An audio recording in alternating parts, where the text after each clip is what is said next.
Gandang gabi!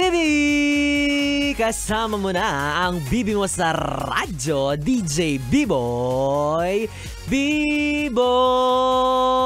Ang taas-taas ng energy ngayong Martes. Hays, napagod ako agad.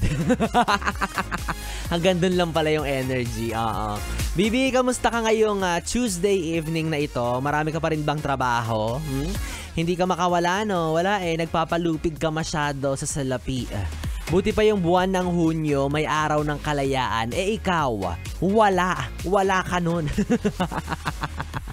Alipin ka ng kumpanya, alipin ka ng pera, aminin mo na, no? What if sa akin ka na lang magpaalipin? Kasi bibigyan kita ng kasiyahang hindi ka mabibitin. Ang harot-harot naman ni B-Boy Bibo, nakakainis. Kaya sa naman dyan sa trabaho mo na puro sakit lang ng ulo yung dulot sa'yo, diba? Bakit DJ B-Boy Bibo? Mapapasweldo mo ba ako? Yun lang. Pera-pera pala ang labanan. Wala tayong dapat pag-usapan kung ganyan. Hindi ako lalaban, hindi ako papalag. Kahit na si Kuya Juso ang fina-flash ay Rico Pañero and Martian. Si Kuya Juso di maka-move on. Na-stuck siya kay Rico at Martian. Ayan, sa mga gustong makita kung ano yung tinutukoy ko, puntahan niyo po yan sa website ng Yes The Best Manila. I-search nyo lamang po sa Google, yesthebest.com.ph. And going back sa ating pinag-uusapan, tungkol sa mga trabaho na hindi na maubos-ubos pero yung sweldo bigla na lang nawawala. Para sa mga empleyado na masyadong nagpapakabayani, na inuubos ang lakas, 101% ng lakas ay binibigay sa kumpanya. Pero yung sweldo niya, nga.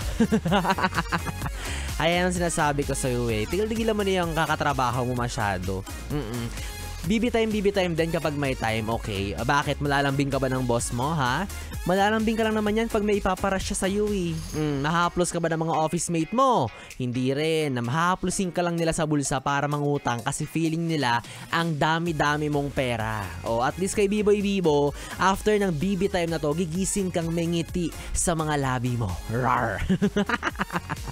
Napakaharot talaga, no? Ang sinasabi ko lang naman, BB, huwag kang masyadong magpapaalipin sa mga bagay-bagay sa paligid mo. 'Di ba? Tingnan mo, pag tinignan mo ako ngayon dito, nakakatawa yung itsura ko. Para akong nasa aquarium. Sige, Diyos mo kasi kung ano-anong pinagagagawa dito sa set ng booth namin May balloons, may mukha ni Martian, may pailaw, ang dilim-dilim. Tapos meron pang magic yan, tignan nyo. Panis, meron akong fairy lights. Ang daming pinagagagawa ni Kuya Diyos. So para tuloy akong nasa kwarto, literal na BB time. Anyways, ayun nga, balik tayo ulit sa ating pinag-uusapan. Yung pinagsasabi ko kanina, hindi lang naman sa trabaho yan, di ba? When it comes to kalayaan, when it comes to freedom, when it comes to breathing in and breathing out, stressing out, yan, kahit sa jowa mo, huwag kang masyadong magpapakasal. Ay, papakasal.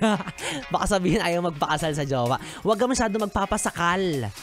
Okay, utos nga ng magulang mo, sinusuway mo, tapos susunod-sunod ka dyan sa jowa mo. Ako na lang sasakal sa'yo. Kaya kung may jowa ka na masyadong mahigpit ang kapit, magpumiglas ka. Mag-aklas ka. Aklang to. Ito na nga ang sign na pwede ka nang makawala sa walang kwenta mong jowa, BB, ha? Palayain mo na rin siya. Sabihin mo, fly high butterfly, run free in the rainbow bridge. Ginawang aso yung jowa. Kaya ako ngayong gabi, ha, sasamantalahin ko na ang pagkakataon na ito. Sabay-sabay tayong magpalaya. Magpapalaya na rin po ako. Magpapalaya na si B-Boy Bibo. Panawagan para sa mga naiwan kong trabaho, hindi nyo ako deserve. Humanap na kayo ng ibang tatapos sa inyo, malaya na kayo. Charot lang, baka bigla akong palayain ng boss ko.